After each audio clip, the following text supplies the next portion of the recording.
ఎక్సెల్లా global study abroad summit 2024 జరగబోతోంది. ఫిబ్రవరి 11న ఉదయం 10 గంటల నుంచి సాయంత్రం 5 గంటల వరకు తాజ్ డెక్కన్, బంజారా హిల్స్, హైదరాబాద్లో. హాయ్, హలో, నమస్తే, వెల్కమ్ టు ఐ డ్రీమ్స్. నేను మీ మాధురి. అధిక బరువు ఇది చాలా మందిలో వేధిస్తున్న సమస్య. అయితే ఈ అధిక బరువుని తగ్గించుకోవటం కోసం పరుగులు పెడుతూ ఉంటారు, జిమ్ములకి వెళ్తూ ఉంటారు. మళ్ళీ అవి మానేయగానే మళ్ళీ యథాప్రకంగా మళ్ళీ అధిక బరువుతో బాధపడుతూ ఉంటారు. అయితే ఆహార నియమాలతోనే ఈ అధిక బరువును అనేది అధిగమించవచ్చు అని చెప్తున్నారు. మనతో పాటు ఉన్నారు విక్రమాదిత్య గారు, sun spiritual society founder and vegetable therapist. ఆయన అడిగి డీటెయిల్గా తెలుసుకుందాం. నమస్తే సార్. సూర్యస్మితలి. సార్, అధిక బరువు అధిగమించడానికి మనకి అసలు అధిక బరువు అంటే పుట్టినప్పుడు 3 కేజీలు, మ్యాక్సిమం పుట్టే పిల్లల వెయిట్ 3-3.5 కేజీలు. అది కూడా అధిక వెయిటే. 3.5 కేజీలు అంటే బాగా హెల్దీగా ఉన్నాడు అని చెప్పి అంటారు. ఈ క్రమంలో పుట్టిన వాళ్ళు ఏజ్కి తగ్గట్టు పెరగకుండా ఎక్కువగా అధిక అంటే చిన్న పిల్లల దగ్గర నుంచే మనం చూస్తున్నాము ఈ ఊబకాయం అనేది. ఈ ఊబకాయానికి మెయిన్ రీజన్ ఏంటంటారు? ఈ ఊబకాయాన్ని ఎలా అధిగమించవచ్చు అంటారు? ఊబకాయం, అధిక బరువు ఎలా మెజర్ చేస్తున్నారు? మనిషి ఉండే బిఎంఐ, బాడీ మాస్ ఇండెక్స్ని బట్టి ఆ హైట్కి తగ్గ వెయిట్ అనే దాన్ని బట్టి ఇంత వెయిట్ ఎక్కువ ఉన్నారు, ఇంత కొలెస్ట్రాల్ ఉంది వీళ్ళలో అని చెప్పి లెక్కలు కడుతూ ఉన్నారు. ఇది ప్రామాణికంగా తీసుకుంటున్నారు బిఎంఐని. లావుగా ఉన్న వాళ్ళందరూ ఊబకాయంతో ఉన్నట్టు కాదు, బరువు అధికంగా ఉన్న వాళ్ళందరూ కూడా వెయిట్ ఎక్కువ బరువుతో ఉన్నట్టు కాదు. ఇక్కడ ఈజ్ అంటే సులువుగా, సునాయాసంగా కదలడం. అంటే పూర్వం రోజులు పలకరింపులు ఒంట్లో సులువుగా ఉందా, సులువుగా ఉందా అంటే ఏంటి? నువ్వు ఈజీగా ఉన్నావా? ఈజ్ లేకుండా ఉన్నావా? అది ఎలా ఐడెంటిఫై అవుతుంది అంటే, ఇప్పుడు మనం బిఎంఐ గురించి మాట్లాడుకుంటున్నాం. ఇదంతా మెడికల్ టెర్మినాలజీ. మనకి దీనికి పూర్వం, మెడికల్ టెర్మినాలజీ లేనికి పూర్వం వాళ్ళు కాయము అంటే శరీరం, దానికి తగ్గట్టుగా పని, ఇవన్నీ ఉండేవి. కాయ కష్టం చేసేవాడు అంటే శరీరంతో, కాయంతో కష్టం చేసేవాడు ఆరోగ్యంగా ఉండేవాడు. ఇప్పుడు కాయ కష్టం జరుగుతుందా? కాయానికి కష్టం ఉందా? లేదు. అనేది స్విచ్ అన్నీ మనం పాడు చేసేసాం. అంటే ప్రెగ్నెంట్ లేడీ కూడా ఆ ఉదయం మధ్యాహ్నానికి కావాల్సిన ఒడ్డులు దంచుకొని వంట చేసేసి ఎక్కడో ప్రసూతి హాస్పిటల్కి వెళ్ళి డెలివరీ చేయించుకొని వచ్చేసి నడుము గుడ్డ కట్టేసుకుని మళ్ళీ రేపు పొద్దుట పనిలోకి వెళ్ళిపోయేది. నెత్తి మీద పొలాలు మోపుతూ ఒక బిడ్డ సంఖలో ఒక ప్రెగ్నెంట్ వాళ్ళు ఈ కాయాన్ని చాలా శ్రద్ధగా, భక్తితో నడిపించుకుంటూ వెళ్ళిపోయేవారు. ఇప్పుడు మీరు ఎంత జాగ్రత్తగా ఉన్నా సరే బెడ్ రెస్ట్ అవసరం. డెలివరీ అయిందంటే 6 నెలలు రెస్ట్ తీసుకోవాల్సిందే.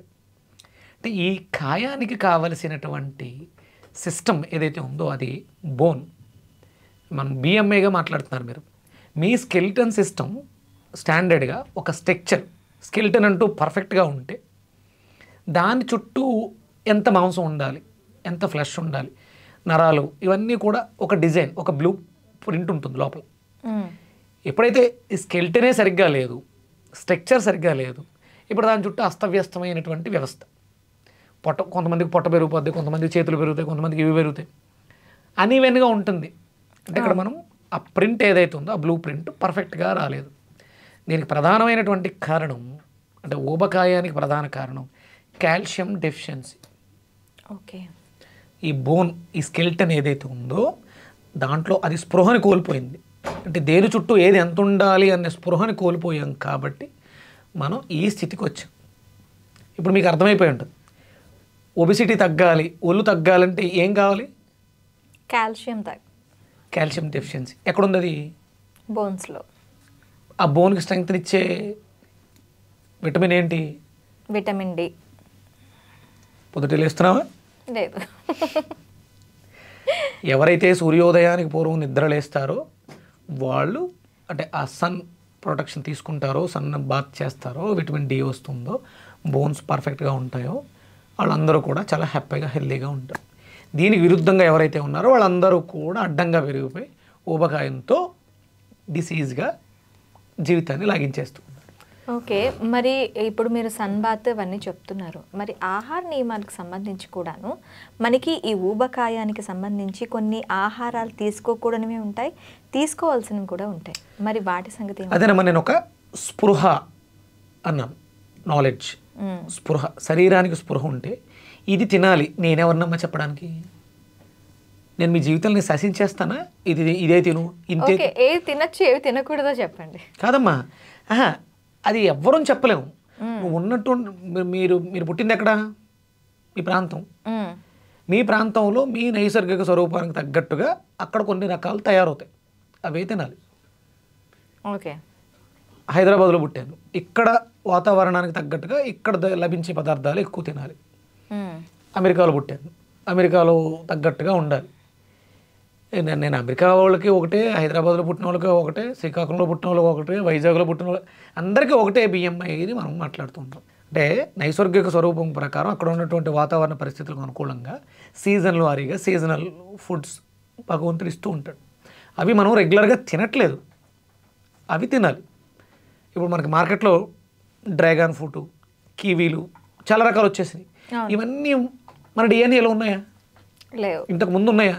భారతదేశం దిగుమతి చేసుకున్నాం, తినేస్తున్నాం. ఇవి బలం, ఇవి దిగుమతి చేసుకోవడం కాదు, సహజ సిద్ధంగా ఇక్కడ పండించిన పంటలు వదిలేసి అక్కడ పంటలనే పండిస్తున్నాం ఇప్పుడు. దాన్ని కూడా ఇక్కడ తెచ్చాం, లాభార్చన. మనకంతా సంపాదన మీద ఉంది. అవి మంచిది అని నాలాంటి వాళ్ళు చెప్పేస్తుంటే వినేసి తినేస్తున్నారు. వీళ్ళకి అవగాహన లేదు, ఎవరేం చెప్తే తింటారు. మనకి ప్రధానంగా మ్యాక్సిమం భారతదేశం అంతా కూడా విరివిగా లభించేది, అన్ని ప్రాంతాల్లోనూ ఒకేలా ఉండేది కొబ్బరి, అరటి. ఇవి రెండు చాలా ప్రధానమైనటువంటి పదార్థాలు. అంటే ఇది ఎందుకు మాట్లాడుతున్నానంటే, మీరు వెయిట్ తగ్గడానికి, మీ కాల్షియం బాగుండడానికి, ఊబకాయం తగ్గడానికి కొబ్బరి బాగా ఉపయోగపడుతుంది అని చెప్పడం. కాల్షియం అద్భుతంగా ఉంటుంది అందులో. అందుకనే దీన్ని భగవంతుడికి నివేదనగా పెట్టారు ఫస్ట్. భగవంతుడికి బ్రేక్ చేస్తే అందులో ఒకటి మనం తెచ్చుకొని తింటామని. కొబ్బరికాయ తింటున్నారా? చాలా రేరు. అసలు దేవుడు కొడుతున్నారా? అసలు గుడికి వెళ్తున్నారా? ఇవన్నీ ప్రశ్నార్థకాలే, ప్రశ్నించకూడదు. వెళ్ళాలి అంటే దేవాలయానికి ఎందుకు వెళ్ళాలి అనే దానికి ఒక ప్రశస్తి ఉంది. అక్కడ భగవంతుడికి కొబ్బరికాయ ఎందుకు బ్రేక్ చేయాలి, దానికి చాలా ఉంది. అంటే స్వచ్ఛమైనటువంటి మనసు, అహంకారాన్ని బ్రేక్ చేసి స్వచ్ఛమైనటువంటి మనస్సుని ప్రసాదంగా తెల్లటి, అండ్ ఆ కొబ్బరి నీళ్ళు కూడా ఎవరు తాకని నీళ్ళు కాబట్టి ఆ స్వామికి అర్పిస్తారు అని. ఇది అంటే దాని ప్రధాన అర్థం ఏంటంటే, అది తినడం వల్ల నువ్వు బాగుంటావు. ఎవరికైతే కాన్ఫిడెన్స్ లెవెల్స్ కోల్పోతారో వాళ్ళు ఊబకాయానికి వచ్చేస్తారు. ఓకే, కొబ్బరికాయ తినడం వల్ల మీకు ఊబకాయం తగ్గుతుంది, మీ జీవితంలో కాన్ఫిడెన్స్ లెవెల్స్ కూడా పెరుగుతాయి. అంటే మీ మానసిక భావోద్వేగాలే మీ శరీరం సహజ స్థితిని కోల్పోవడానికి ప్రధానమైనటువంటి కారణం. మనసు చెడిపోయింది, పాడైపోయింది, శరీరం చెడిపోతుంది. మనసును బాగు చేసుకోండి, శరీరం ఆటోమేటిక్గా స్థితికి వచ్చేస్తుంది. కొబ్బరిని తినండి, ఎండు కొబ్బరి అంటే మెచ్యూర్డ్ కోకోనట్. ఎండు కొబ్బరి, పచ్చి కొబ్బరి కాదు, మెచ్యూర్డ్ బాగా ముదిరిన కొబ్బరి అది తింటే. అంటే ఇప్పుడు చాలామంది కొబ్బరి తింటే దగ్గు వస్తుంది. ఎందుకు వస్తుంది దగ్గు? అండ్ కొబ్బరి తింటే దాంట్లో హై కార్బోహైడ్రేట్స్ ఉంటాయని విన్నాను, అది తినటం వల్ల కూడా లావ్ అవుతారని విన్నాను, అది నిజమే అంటారు? రీసెంట్గా మనం కొబ్బరి నూనె తాగుతూ డైట్ చేయడం కూడా విన్నాం. అవును, అంటే కొబ్బరిలోంచి కదా కొబ్బరి నూనె వచ్చింది, అది మనకి పనిచేసింది. చాలామంది రివర్స్ డయాబెటీస్ కూడా వాడారు, పనిచేసింది. మరి కొబ్బరి ఎందుకు చెడు చేస్తుంది అంటే ఇవన్నీ అపోహలమ్మ, మిడిమిడి జ్ఞానంతో మాట్లాడుతూ ఉంటాం. అందులో హై కాల్షియం ఉంది. ఓకే, మన శరీరానికి కావాల్సినటువంటి మాయిశ్చర్, తేమ ఎంత ఉండాలో అంతా ఆ నూనె ద్వారా. అది మనం బయట పిండి నూనె ఇవ్వట్లా, కొబ్బరిని ఇస్తుంటే కొబ్బరిని అది డివైడ్ చేసుకుంటుంది, తనకి ఏ రకంగా కావాలో అలా మార్చుకుంటుంది శరీరం. ఆ పని ఇవ్వాలి, దాన్ని సోమరిపోతం చేయకూడదు. కొబ్బరిలోంచి నూనెని తీసి ఇవ్వకూడదు, కొబ్బరిని ఇస్తే కొబ్బరిని అది చాలా రకాలుగా మార్చుకుంటుంది, అవసరం ఉంది. అందుకని మనకి కొబ్బరి బెల్లం కాంబినేషన్, కొబ్బరి తురుము, బెల్లము, కిస్మిస్ ఇలాంటివన్నీ వేసుకుని రెగ్యులర్గా తింటూ ఉంటే మీ డైట్లో. అంటే చాలామంది చేసే పెద్ద పొరపాటు ఏంటి అంటే, కుకింగ్ ఫుడ్స్తో దీన్ని మిక్స్ చేస్తుంటారు. చూడండి, గార్నిష్ కింద వంటల్లో పైన వేస్తూ ఉంటారు. దానివల్ల ఇది చెడిపోయి మన ఆరోగ్యాన్ని పాడు చేస్తుంది. దగ్గు రావడానికి కానీ, మీరు అన్నట్టు కొలెస్ట్రాల్, కార్బోహైడ్రేట్స్ ఇవన్నీ వస్తాయి. కొబ్బరిని కొబ్బరిలాగే తీసుకోవాలి. ఇది కింగ్ ఫుడ్. కింగ్ దేనితోటి కలవదు, దాని కింగ్ లాగా ఉండాలి. కింగ్కి మళ్ళీ బెల్లం, అది కూడా కింగ్ ఫుడ్డే. గ్రేప్స్, అది ఎండు ద్రాక్ష, కింగ్ ఫుడ్. ఇవన్నీ కింగ్ సంబంధించిన ఫుడ్స్తో మాత్రమే కలుస్తుంది. కుకింగ్ ఫుడ్స్తో దాన్ని మిక్స్ చేయొద్దు. అలా రెగ్యులర్గా అంటే ఒబిసిటీతో ఎవరైతే బాధపడుతున్నారో వాళ్ళకి కాల్షియం డెఫిషియన్సీ. సున్నం మాత్రమే కొవ్వుని కరిగించగలదు. జిడ్డు అంటుకుంది, సబ్బులో ఏముంటుందమ్మా? సున్నమే కదా. సున్నమే ఉంటుంది.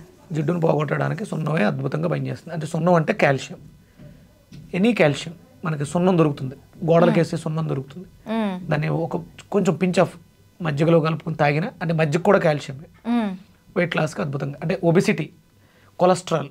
అంటే ఇప్పుడు మనకి తిన్న తర్వాత కిల్లీలు ఇచ్చేవాళ్ళు అప్పట్లో.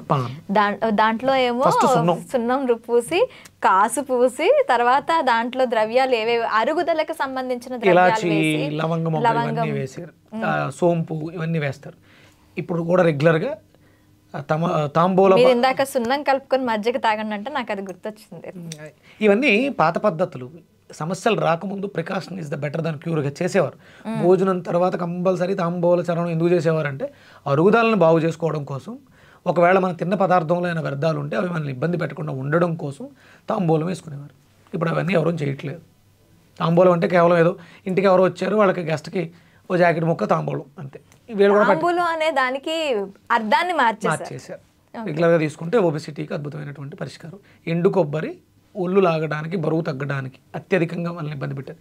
అంటే మీ స్కెల్టన్, మీ బోన్ సిస్టమ్ ఏదైతే ఉందో దానికి కావాల్సిన శక్తిని ఎండు కొబ్బరి ఇస్తుంది.